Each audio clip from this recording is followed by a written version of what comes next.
Jets, mansions, screaming crowds. It is easy to look at the modern reality of global superstardom and assume his life was always defined by this level of luxury. We focus on the gold. We rarely stop to measure the physical and emotional weight of the journey required to reach out and take it. Before the private jets, Cristiano Ronaldo was the youngest of 4 children growing up on the island of Madeira. He shared a single bedroom with 3 siblings in a house with a leaking roof. His mother cleaned houses to keep the family fed, while his father's struggle with alcohol meant stability was never a guarantee. In a childhood defined by lack, he found one escape. It wasn't a toy or a luxury. It was a worn-out ball and a dirt pitch. This was his future and his only way out. But the distance between this dirt pitch and the world's biggest stadiums is immense. Crossing it would require him to leave behind everything he knew before he was even old enough to understand what he was giving up. At 12 years old, he boarded a one-way flight to Lisbon. He arrived in a massive, intimidating capital city alone. He had no parents, he had no money, he had no friends. Night after night, he cried himself to sleep. The older kids at the academy mocked his thick island accent. He was hundreds of miles away from the only family he had ever known. He took that isolation and turned it into an obsession. He trained longer than anyone else, deciding that if he couldn't have comfort, he would have excellence. Then, an invisible threat nearly ended his dream. This EKG represents an erratic heartbeat, a diagnosis that would stop most athletic careers.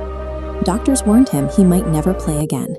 He told them that football was his heartbeat, and underwent surgery to force his body to keep up. By age 15, he had already traded the safety of his home and the health of his own body for a chance to keep moving forward. At 18, he walked into Manchester United. He carried the confidence of a man who had already survived the worst life could throw at him, stepping onto the pitch at Old Trafford with a fierce hunger to be the best. He spent his nights completely alone under the floodlights, practicing free kicks long after his teammates had gone home. He was desperate to reach a level of greatness that left no room for a normal life. Then came a loss he couldn't outrun. Right before one of the most important matches of his career, his father passed away. He chose to play. He stepped out under these lights and scored while holding back the grief that the cameras never saw. As his fame grew, the personal sacrifices mounted. He missed weddings, he missed funerals, and the simple milestones of a life spent with loved ones. He lived in hotel rooms and took his applause from strangers, trading the warmth of a home for the cold vacuum of global superstardom.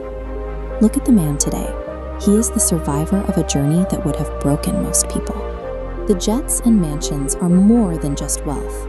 They are a fortress built by a man who still remembers the hunger he felt in Madeira.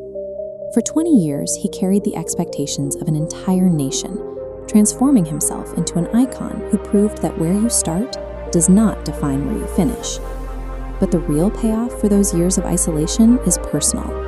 It is the ability to look his children in the eye and know they will never experience the suffering he endured.